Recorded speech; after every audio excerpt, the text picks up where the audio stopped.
السلام علیکم، کیسے ہیں آپ سب؟ امید ہے خیریت سے ہوں گے۔ تو چلیں ہم اپنی ڈائری کا سفر جاری رکھتے ہوئے آگے بڑھتے ہیں۔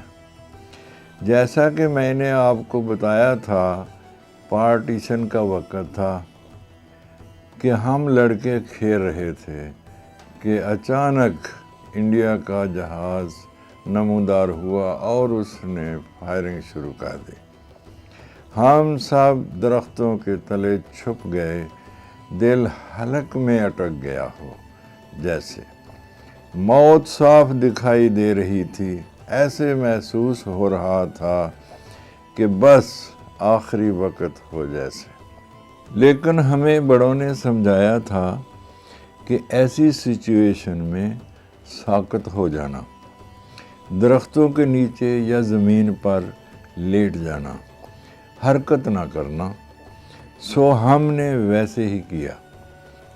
پر اس دوران ایک چرواہا اپنی بکریاں لیے گزر رہا تھا، اور جانور تو جانور ہیں، بیچارے جان بچانے کے لیے ادھر ادھر بھاگتے ہوئے اپنی جان سے ہاتھ دھو بیٹھے۔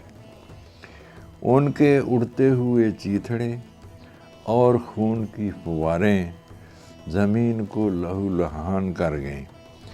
یہ منظر دیکھ کر ہم سہم سے گئے۔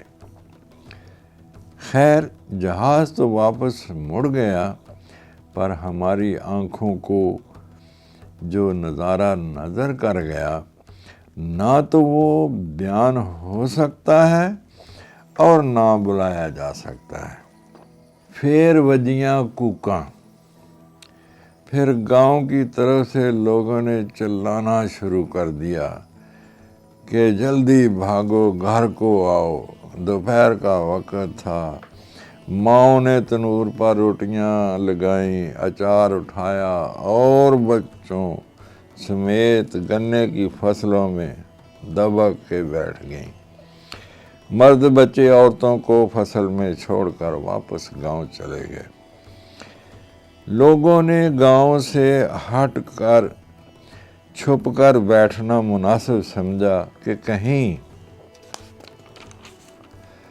پھر کوئی جہاز آ گیا تو گھروں پر فائر کریں گے تو کوئی جانی نقصان نہ ہو۔ کچھ گھنٹے گزارنے کے بعد ہم سب اپنے گھروں کو لوٹ آئے۔ اب یہ تو روز کا معمول بن گیا تھا۔ پہلے تو بہت خوف طاری رہتا تھا، پھر آہستہ آہستہ ہم عادی ہو گئے۔ کبھی نقصان بھی ہو جاتا تھا، کبھی کوئی چرواہا مارا جاتا یا بے زبان جانور اپنی جان سے ہاتھ دھو بیٹھتے، لیکن جو ڈر تھا وہ کم ہو گیا تھا، کیونکہ جو ہی جہاز کی آواز آتی ہم فوراً ساکت ہو جاتے، زمین پر لیٹ جاتے یا پھر درختوں کے تنوں سے لپٹ جاتے۔ پڑھائی جاری تھی، سکول روزانہ کھلتے تھے۔ پھر اچانک کشمیر کی جنگ شروع ہو گئی۔ حکومت نے کہا کہ ہمارے پاس آرمی کم ہے، دیہاتوں میں نیشنل گارڈ کھڑی کی جائے اور انہیں ٹریننگ دی جائے۔ تب مرحوم کپتان محمد حسین صاحب نے بڑی کاوشوں سے لوگوں کو ملک کی حفاظت کرنے کے لیے مدعو کیا، تو لوگ غول در غول اکٹھے ہونے شروع ہو گئے۔ پھر ان کی رجسٹریشن کی گئی، انہیں وردیاں مہیا کی گئیں، اور ہمارے ہی گاؤں معراج کے میں ٹریننگ سینٹر قائم ہوا، جس کے انچارج میرے ابا جی تھے۔ میرے ابا جی برٹش آرمی میں سارجنٹ میجر تھے۔ انہوں نے پی ٹی کورس امبالہ سے کیا ہوا تھا، بڑے زبردست پی ٹی انسٹرکٹر تھے اور ڈرل انسٹرکٹر بھی تھے۔ برٹش آرمی کے منجے ہوئے فوجی تھے۔ ہمیں ان پر بہت فخر ہے۔ جب وہ پیٹی اور پریڈ کراتے تو بہت لوگ انہیں دیکھنے کے لیے آتے تھے، جس طرح آج کل واگا بارڈر پر لوگ دیکھنے جاتے ہیں۔ یہاں ایک مزے کا واقعہ بتاتا چلوں کہ ایک بار ابا جی پریڈ کروا رہے تھے اور کافی لوگ جمع تھے دیکھنے کے لیے، تو میں بھیڑ کو چیرتا ہوا آگے جا کر کھڑا ہو گیا تاکہ میں ان کو قریب سے دیکھ سکوں اور ابا جی کو دکھا سکوں کہ میں بھی آیا ہوں دیکھنے کے لیے۔ پریڈ کرواتے ہوئے ابا جی کے ہاتھ میں ایک لمبی سی چھڑی ہوتی تھی جسے چھمک بھی کہا جاتا ہے۔ میں بڑے مزے سے بھیڑ سے نکل کر کھڑا انتظار کر رہا تھا کہ ابا جی جب میرے پاس سے گزریں گے تو میں ان کو نظر آؤں گا تو وہ خوش ہوں گے۔ جیسے ہی ابا جی کی نظر مجھ پر پڑی تو میں خوشی سے تھوڑا آگے بڑھا، جو مجھے مہنگا پڑا، کیونکہ ابا جی نے آؤ دیکھا نہ تاؤ گھما کر مجھے چھڑی ماری تو میں ہکا بکا رہ گیا اور چلاتا ہوا گھر کی طرف بھاگا۔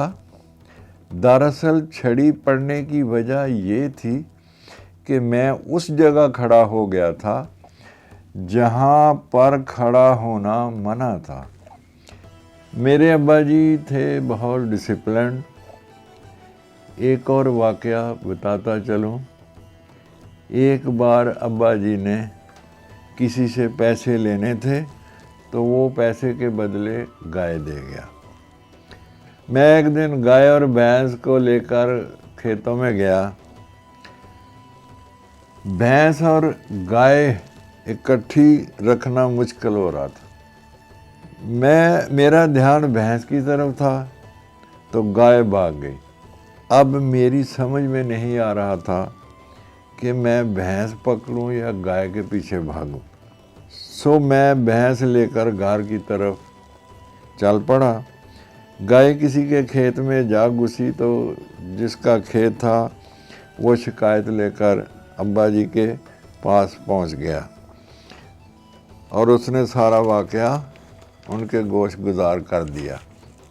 میں جیسے ہی گھر پہنچا تو ابا جی کی گرجدار آواز آئی، اختر گائے کدھر ہے؟